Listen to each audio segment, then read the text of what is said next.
Hi folks, and a warm welcome to episode 4 of our HMO mini-series, Build Better, getting ready, getting steady, and go for the build phase of your HMO project. Now, this is often the most talked about thing when anybody talks to us or wants to chat about one of our core property portfolio building products, HMOs. Now, jumping to that phase is all well and good, but please bear in mind, we've already talked about space, lights and rights in episode 1, location in episode 2, and finance, the game of two halves, in episode 3. So episode 4 is in line with all the understanding of those three things before we actually enter into this stage. So we are going to touch on some financial parts because it's important in the build phase, but this is the most important thing that will cost you the most money or save you the most money through your HMO project. So the first thing to remember to build better is everything is your fault. So repeat after me, everything is my fault. Repeat it again, everything is my fault. One more time, everything is my fault.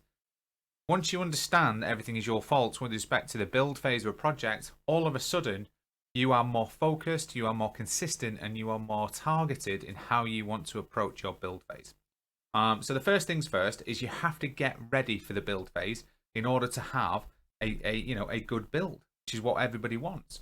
And that actually starts pre-offer. So the pre-offer appraisal with respect to how you're actually going to get this project on board is as important for the build phase as anything else. And there are three core sections. The first section to an appraisal of a project before you even offer on that property is how are you going to fund it? Funding costs, if you're going to use full bridging costs, can be anything between 11 and 16% of a total project cost. So they're almost the most expensive thing outside of build that you're going to actually have. But also, if you're going to use building for bridging, then you also need to understand in your appraisal document, have I done a market rent appraisal or a passing rent appraisal? And the difference between those two things is, if my passing rent appraisal, so what I think I can get because I'm going for a co-living HMO high standard, is 10 to 15% above the passing rent appraisal, which is what a RICS surveyor will say it's a HMO, therefore it's X amount a week, then you are going to get your bridging company and surveyor to come and say this is the market rent, and they will lend against a yield on the market rent if you are looking at a commercial bridge. So if you are passing rent that you will get at the end is 10 to 15% higher than the market rent, then you are only going to be able to borrow against the market rent. So it's really important that when you're doing your build phase calculations that you're using a market rent, or you allow for that 15 to 20%, 10 to 20% for your costs that you're going to have to fund yourself through the build phase. Okay, so the first thing is how are you going to do it? Then in terms of finance, and then the second thing is how much is it going to cost? So how are you going to calculate the GDV? How are you going to calculate the build cost, which we talk about here? How are you going to do your cash flow forecast through the build? How do you know your total funds requirement, as we talked about passing rent versus market rent? And how do you know the contingency budget? So you put all that in your pre-offer appraisal, and then you can move on to the, that's in section 1, it's purchase finance costs, development cost breakdown of estimate, development finance costs, so how much it's going to cost you to raise that development finance if you're going to use development finance, what your retention is, because even though they say 70% or 65%, if you're using development finance, it will be retained interest, not serviced interest. Normally, it's not advice. Again, we don't give financial advice, but normally you have to take that value off. So if it's 70%, it might be 65 that you get net. You just need to bear that in mind. And then what pre-works fees that don't count as your build costs have you got? I'm going to talk about those in a little while. So that will then give you your total funds required. And then you can move on to section 2 of your appraisal. What are you going to make? What's your expected rental income? And what do you think the market rental income is going to be? So if you have both of those two values, then you can use your market rent assessment against how much you can raise from your build.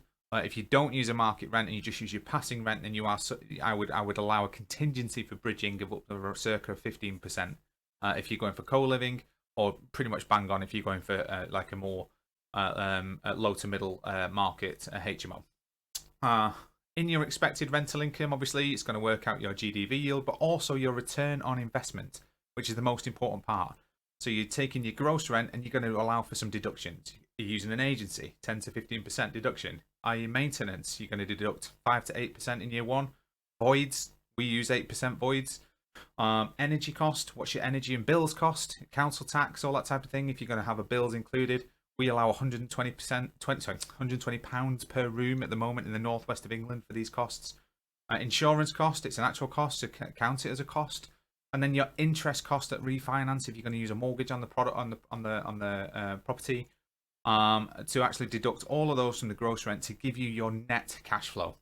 And that net cash flow annually divided by the money that you've got left in will give times by 100 will give you a percentage of return on investment.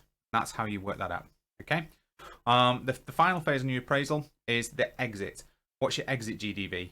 And there's two things to think about. What are you going to be able to refinance against your passing rent? And what are you going to be able to sell against your passing rent? So if you're going for a commercial valuation versus bricks and mortar, then your rent's more important. If you're using a bricks and mortar financial product, then it's the comparables in the area that have sold in the last 12 to 24 months, ideally HMOs that you can find in that space. We use commercial lending normally and most of the time, so we're more experts in that space than we are bricks and mortar from a HMO point of view, because it's more common in our space. That's all it is, because you can use the yield. And the difference between the two things is quite considerable, because a financial company might give you 12 to 12.5% yield in some spaces, and usually it's between 11 and 13% yield for a HMO at the moment. Obviously, that changes with where your market is at the time. It's worth getting a second opinion from a surveyor versus what you can sell it for. So we know they sell for around 11%. Some sell for 10.5% if it's Article 4 and it's student, for example. Or if it's on a long lease, we might be able to get 10% if it's on a long lease for a HMO and there's no maintenance costs. And the reason that's really important is I want to know what the profit is at the point of sale versus what money I'm going to get back from a refinance point of view. And they're two different values. So if I get a refinance at 11% versus, a sales value at 11% versus a refinance at 12.5%, that number is significantly different. And therefore I know that the profit on the job that is only ever realized at the point of sale is X, whereas the money returned to me at the point you refinance is Y. And they're two very different things. So my return on investment, if I'm keeping it, goes against my refinance value. My return on investment for profit goes against my sales value.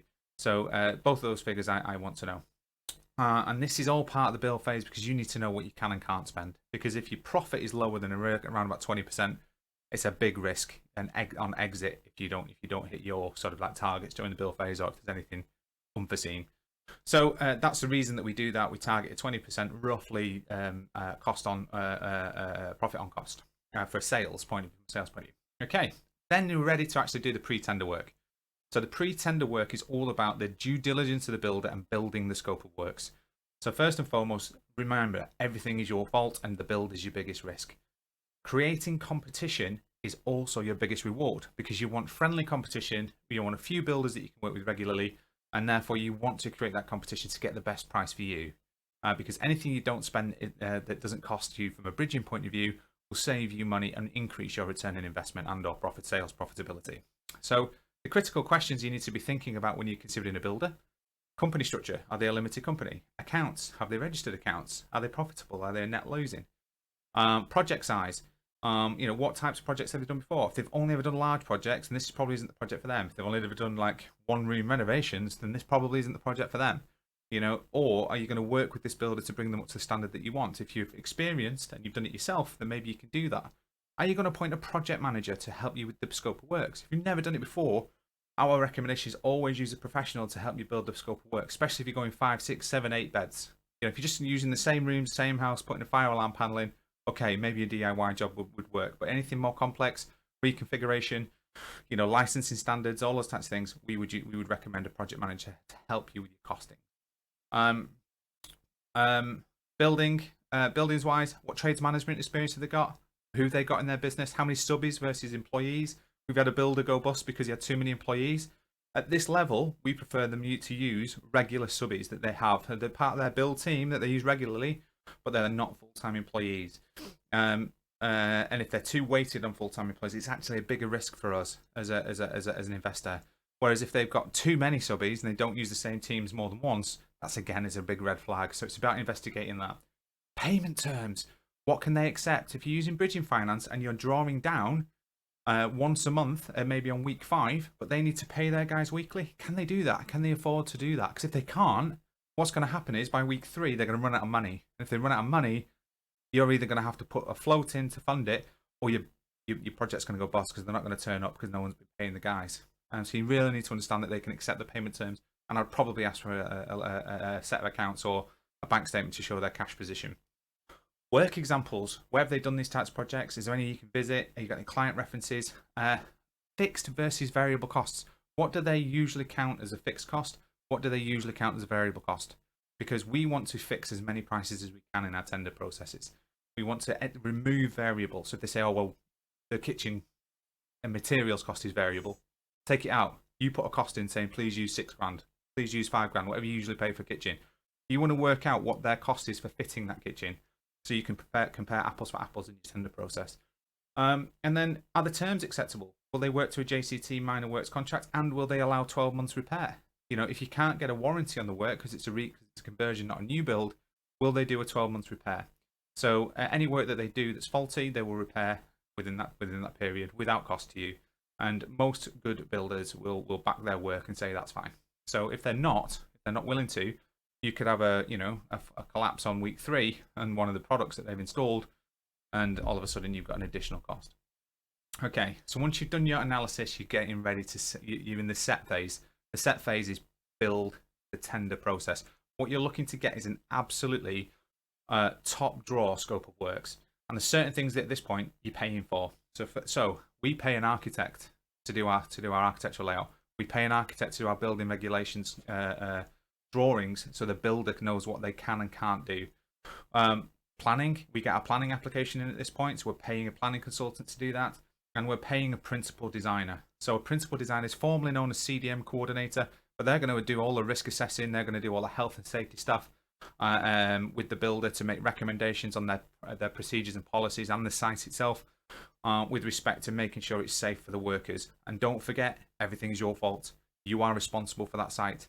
And then we're warming the tyres with the builders. We're having a chat with them about it. We might even show them the site at this point to say, look, the tender's not finished yet, but do you want to come and have a look? And then we're moving forwards to the actual tender pack. By this point, if you've got building regulations drawings, you can set out your fire safety needs, you can set out your electrical needs, you can set out your stud needs, your extension work if required, roof work if required, plumbing work if required, insulation areas if required. Fitting work with or without materials, as we discussed. If there's certain things like kitchen or bathroom that you don't want them to price on because you're just going to put a nominal cost in, so you can see the fitting cost. That's something that it's not financial advice. It's just something that we do. Furniture cost. If you want to put a nominated furniture cost in, if you're doing a fully kitted one, and they're just going to put the installation of the furniture. Most importantly, a finishing schedule. The finishing schedule on things like your branding for colours, your how you want your room layouts, what you want from a taps point of view, what you want from a door handles point of view, how do you want it to look, switches, these little finishing things, like your kitchen finishing. If you're getting them to buy it, you have to give them the kitchen type that you want, the colour scheme that you want, because if you allow the builder to do it, they're just going to put in whatever they want. So you need to put in a finishing schedule that you agree with the builder, and you just need at this point the tender pack. You're asking for clarifications on fixed, and you're making it very clear that these are fixed costs and that it will be fixed in the contract, and any variations need to be discussed beforehand. Then we're going to go through the next part, which is the actual run the tender. Set an appropriate timeline, give them a bit of time, 3-4 weeks normally. Expect questions, be available, be builder friendly, go to site. I'll work with them, work around their timeframes, and ideally get 3 quotes. We go out to about 5 companies. Often one refuses to quote, or doesn't have the time, or has got too many sites running. And ask them how many sites they've got, what's the capacity like, when do they need to know by, tell them the timelines. So it's managing their expectations. And then pre-award, once you've got the pricing in, do a final on-site run through. Go through the tenders, go through the apples for apples. One guy's quoted 20 grand for installation, one's quoted 5. You need to find out why that is. Might be a failure in your scope of works, just accept that, but try and find out and try and come to a conclusion as to what it needs to be, and then go back to both builders, it needs to be this. Try and get 2 that you're happy with, roughly around your budget, and highlight and just agree the critical stage gates with them. So timelines for completion, timelines for starting on site. Ensure you re-go over the payment drawdown requirements again, because you might have discussed it with them a few weeks ago, but now it might have changed. So can you still do the drawdown on week 5 if you're using a bridging loan? And because they're going to have to send a surveyor out to approve the funds, to send them the funds, make sure they're aware of that. That if they don't hit the stage gates and they don't do the work, they're not going to be able to pay for that work. So if they're planning on buying a load of kit up front or buying kit in bulk, and they need floating for that, they need to tell you that what their costs are to do that. Agree the cash flow forecast. This is what you can invoice at this point. This is what the lender's expecting to pay at this point. And just touch base on any due diligence checks that are missing. You know, what have they done risk assessments before? You know, is there a Gantt chart produced? Are they able to do these things? And then finally, we're ready to go. We're going to award the contract. You're awarding the contract on the terms against the scope of works, and what you're actually going to do is get signatures, even if that means printing it, meeting your builder, signing it off over a coffee. Do it. Don't, because builders are notorious for not being able to print stuff or not having a printer to hand or whatever. You need to get those signatures. Don't just issue the contract and say go, get it signed. Ensure anybody who's tendered and doesn't win, thank them. Make sure you spend that time, say thank you. You're probably going to use them in the future. So make sure that they feel really warm and fuzzy, even though they didn't get this one, and the reasons they didn't get this one, but that you really want to work with them. You've got more projects coming up, because if you've got more than one builder tendering, they're going to be so important to you in the future. And then there's some key steps. Once you've clicked go, it's not just hands off. First 3 to 4 weeks is critical. Make sure that you have your scope of works and ideally a Gantt chart setting out the timeline visible on site. So if you've got a project manager, they can attend and just go through the chart, or you can actually attend that site and go and easily see. You said there would be 4 stud walls. There's no stud walls. Why is that delayed? You know, so you can ask these questions and you can talk to your builder about the effects of that delay. My bridging loan runs out at this time. I need to complete it by this time. It's critical to the project. You may even think about a bonus if they finish on time if you're using bridging, because of the cost scenario for bridging. So you say to them, it's not a retention, it's a bonus. If you finish by this time, you know, we've got a bonus for you. So you can really keep them on timelines. Be visible but not interrupting. Arrange the time. Don't go every day. Once a week's fine. First 3 to 4 weeks, though, is really important that you do this and that you've agreed to do the big things first. So if you've got to remove a massive concrete floor, get it done first, because you're raising the ceiling height. Don't let them go and do first fixes upstairs where it's nice and easy. Warm the teams in. Get that concrete floor out, because I tell you now, that will be the delay to your project. The big things are always the delay, the extension, the wall out, all of those things that aren't done straight away. Rip outs done and all that kind of good stuff. Oh, we'll do the floor, we'll do the floor, we'll do the floor. Get it out, get it done, whatever it is.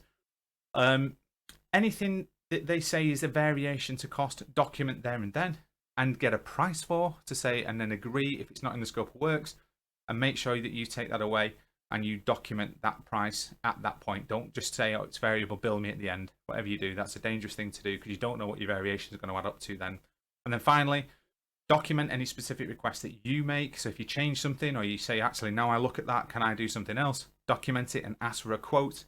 If it's outside of scope of works, they may not charge you if it's minor. They will charge you if it's major. And then finally, once it's all completed, document your key learnings, because that goes into your next tender process. You have to learn from each bid and each process and each build. So, okay, so that's it. So we'll look forward to episode 5. This is obviously a very, very quick overview. We are going to hold a wider session on this, which will be available to view on our YouTube channel soon. This will be a longer hour and a half type session, go into much more detail. And episode 5 is coming, which is work, live, play, which is all about what tenants want, how to keep your tenants happy, things to include in your HMO to make sure that you've got really low voids and really high occupancy. All right, that's it. Take care. Hope you enjoyed that. I'll catch you on the next one. Bye for now.